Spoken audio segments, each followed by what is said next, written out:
Hello bachcho, let's see the question. The question says in the given figure, the particle 1 is having charge plus 6 microcoulomb and 2 is having minus 2 microcoulomb and are held at separation L, that is 10 centimeter on an x-axis.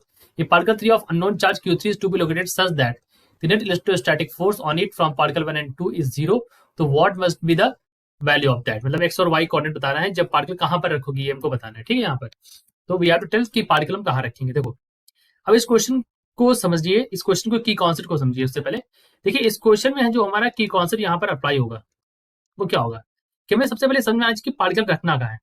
मान लीजिए ये हमारा Q1 है, ये हमारा Q2 है, ठीक। तो अगर हम ऐसे रखते हैं Q1 और Q2 और पार्टिकल Q3 हम इसके बीच में रख दें, ठीक है, तो ये हमारा प्लस है, ठीक है, +6, ये माइनस वाला है। तो अब यहाँ अगर मान लीजिए प्लस के कारण इस पे जो लगेगा इस डायरेक्शन में और ये निगेटिव को अट्रैक्ट करेगा तो इस डायरेक्शन में लगेगा।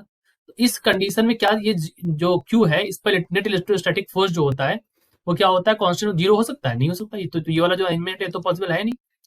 तो हम फिर चेक करेंगे, हम नया अरेंजमेंट देखेंगे। यहाँ पर कौन सा अरेंजमेंट देखेंगे कि यहाँ पर हमारा Q1 है, यहाँ पर हमारा Q2 है और यहाँ कहीं हमने रख दिया Q3। तो अभी Q1 के कारण इस तरफ डायरेक्शन में लगेगा, Q2 के कारण इस डायरेक्शन में लगेगा। तो यहाँ पर तो पॉसिबल हो सकता है। अब देखिए इनकी वैल्यूज को अभी मैंने नहीं लिखा था, लेकिन अब मैं इसकी वैल्यूज अगर लिखूं तो ये है +6 माइक्रोकूलम, ये है -2 माइक्रोकूलम, ये इसकी हमको निकालना है यहाँ पर, ठीक है, Q3, ठीक। अब देखिए इसको ऐसे जोड़ देते हैं इस तरह से। अब ये मान लीजिए कि F जो फोर्स लग रहा है वो इसके कारण FQ2, इसके ये लग रहा है FQ1 और दूरी क्या है, दूरी इनके पीछे 10 की, तो ये 10 सेंटीमीटर हो गया। और ये कितना दे रखा है, ये मान लीजिए हमने x मान ली। तो टोटल डिस्टेंस कितनी होगी, टोटल डिस्टेंस हो गई 10 + x, so the total distance is 10 + x, ठीक है। अब यहाँ पर की कॉन्सेप्ट जो होगा दैट की कॉन्सेप्ट इज कि हम FQ2 बराबर FQ1 कर दें, यानी दो तरफ फोर्सेस को बराबर कर ले जाए तभी हमारा क्वेश्चन सॉल्व हो जाएगा।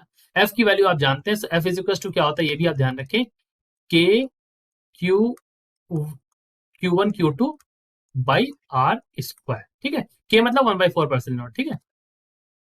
तो अभी हम लिख सकते हैं यहाँ पर अगर हम रखें FQ2 बराबर Q1, सो हम लिख सकते हैं that is equal to FQ2 बराबर FQ1, FQ2 बराबर ऑफ FQ1 इक्वल्स टू, तो ये हो जाएगा 1/4 पाई एप्सिलॉन नॉट, यहाँ पर हो जाएगा Q2, यहाँ पर हो जाएगा Q3, डिवाइड कर देंगे x² is equals to 1/4 pi epsilon not, यहाँ पर हो जाएगा Q1, यहाँ पर हो जाएगा Q3, डिवाइड बाई 10 + x का होल स्क्वायर।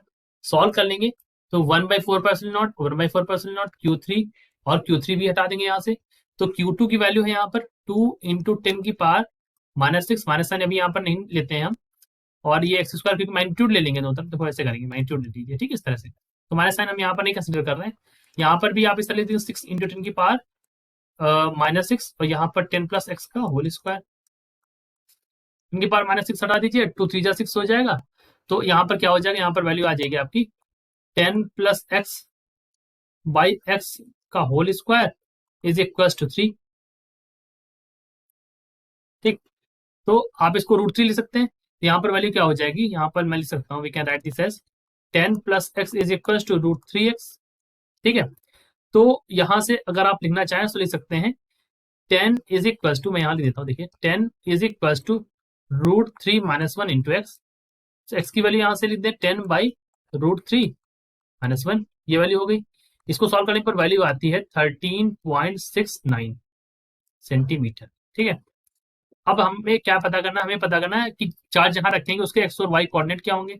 तो मान लीजिए यहाँ पर रखेंगे तो x की वैल्यू तो आ गई 13.69, तो मैं यहाँ रख देता हूँ 13.69। टोटल दूरी कितनी हो जाएगी, टोटल डिस्टेंस हो जाएगी यहाँ पर, अगर इसके कोऑर्डिनेट्स आप देखेंगे तो ये हो जाएगा Q3 जहां रखा है उसके कोऑर्डिनेट्स, ठीक है।